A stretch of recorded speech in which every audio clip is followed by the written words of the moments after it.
ঝাড়গ্রাম জেলার নয়াগ্রামের মলম গ্রাম পঞ্চায়েতের চালতাবেড়া গ্রামে একটি গুরুত্বপূর্ণ রাস্তা বছর বছর ধরে বেহাল অবস্থায় পড়ে রয়েছে।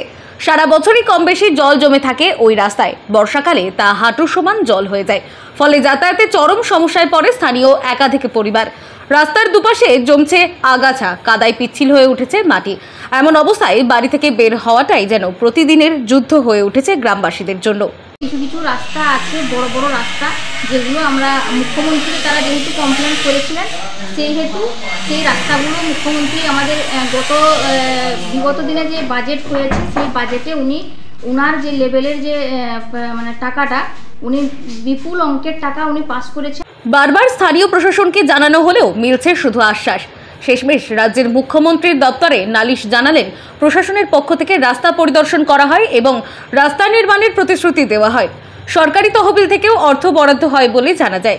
এরপর দীর্ঘ সময় পেরিয়ে গেলেও কাজ শুরু হয়নি। ফের প্রশাসনের কাছে জানালেও কোনো ইতিবাচক সাড়া মেলেনি।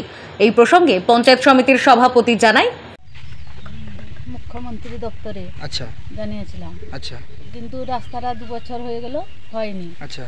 আর এখানে খুবই বৃষ্টির দিনে চলাফেরা করতে পারি না, আর গাড়ি ঘোড়া আসেনি, কোনো যাতায়াত হতে পারেনি গাড়ি।